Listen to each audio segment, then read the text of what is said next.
When your level of GPP or general physical preparedness is high, you can handle much higher volumes of training. Hey everybody, it's Jason Blaha here, and I thought I would chat with you guys and gals a little bit about this today.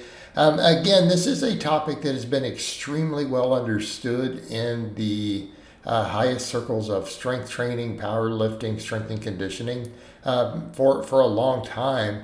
But unfortunately, it hasn't always trickled over into the bodybuilding world to the same degree. But then when you do see people who understand it and do it, you realize that they realize it too oftentimes. It's just not taught because we have an entire counterculture saying the other. And it's largely due to guys like Menzer, who told people that, look, we have a finite amount of recovery. And I'm not saying there isn't some degree of truth to that, but it is very, very flexible. It's very flexible. And it's not just about the recovery in that regards. It's about recovery during your sessions, okay? And this is what people miss. So when you are in shape, and as Louis Simmons always called it, GPP, a lot of people just call it conditioning. But the idea is the same. Your ability to have a high work capacity due to good higher intensity conditioning, having done cardio, having done, again, sled drags, weighted carries, all this stuff for volumes. Okay, so all these things that we do, or like you guys see me get up and walk for up to an hour in a 50-pound weight vest. I do it in vlogs and on camera. Okay, so that level of conditioning improves your ability to train. Okay, and people don't always think about that carryover.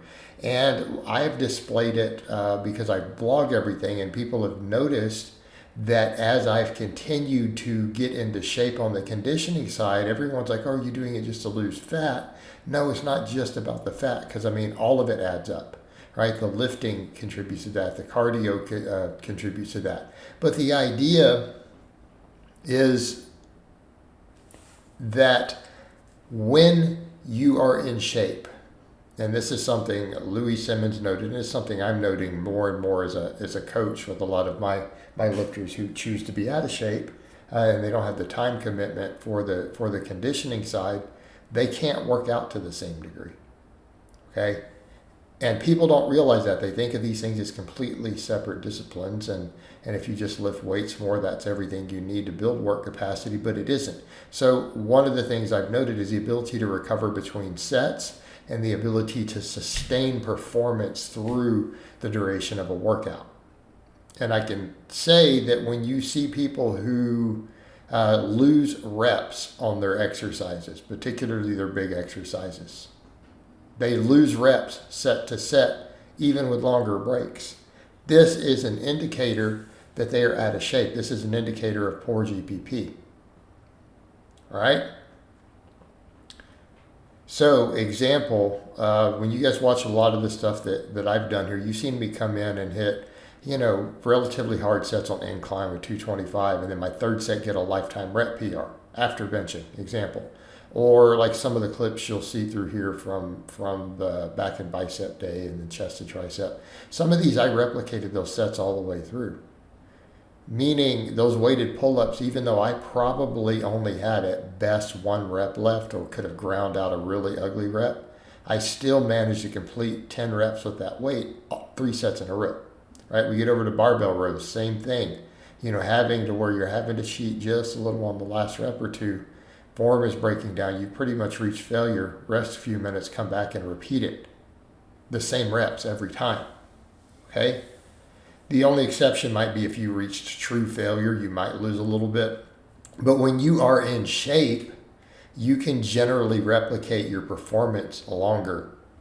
Okay, and so usually if you're doing 3 sets on exercises and you're losing reps, and they're not all-out grinders, where people are having to help you lift, or 4 seconds to lock it or whatever on the final rep on the first set, you're not in good shape. So think about that in terms of how that conditioning carries over to your gym.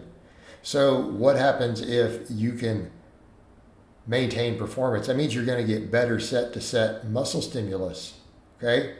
You're going to get better set-to-set muscle stimulus because you're going to be able to do more work with the same amount of weights, okay, without even increasing the weight.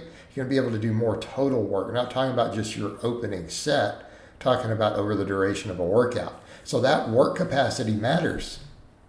The work capacity matters. And I've seen it with clients and lifters who I have who are in extreme shape. I've watched them come in and do crazy high volumes. Like if they have an athletic background and they do large amounts of conditioning and GPP, their work capacity in the weight room and their ability to just sustain workload is much, much, much higher. So what does that mean in terms of muscle mass? What does that mean in terms of losing body fat? Well, those things are going to be higher because you're able to handle more. And it's the same thing on the recovery. People say, okay, but it's harder, but can they recover? Yes, because you're in better shape. You clear waste products and things faster from the muscle tissues, right? That recovery is going to be higher. And then we have the psychological demands, right? We know that if you're having to dig in super hard and grind through those latter sets, we know that there's a nervous system fatigue from that. So if you're able to do them with more ease and you're able to sustain that performance through, again, it's not as taxing to the nervous system. But what we have to remember there is, yes, the higher conditioning does that. So here's where it seems like the conflict. People are like, but if we can only handle so much work, then all the conditioning is eating into our recovery and we're going to have to do less training. We're not going to be able to handle as much. But that's not how it works, is it? The reality is, and what I've observed is the carryover allows you to do more and recover from more. In other words, if you've been doing the conditioning and you're in shape and you're adapted to it, it's exactly, we see the opposite. You can sustain your intensity longer through a workout and then you recover from it just fine. Now, we're doing more overall training, but we're recovering from it. And what have I always said? On training volume, the problem is recovering from it. Training volume you don't recover from doesn't give you added benefits to muscle growth. It just becomes junk volume. But in this case, we do recover from it and we can handle it. Therefore, it does allow us to gain extra muscle. Okay, it does let us gain a little bit more. We are benefiting from it. And that is the idea. This is why you want to be in shape. This is why it's a benefit to you. This is why we need GPP and conditioning, even if our goals are hypertrophy and lifting. And then when you think about all of it combined together, the ability to turn yourself into just a fat burning machine, it increases all of it, right? You're going to be more jacked. You're going to be leaner. All right, guys, but that's really all I have to say on that today. I hope it's been informative, and I'll talk to you guys and gals next time.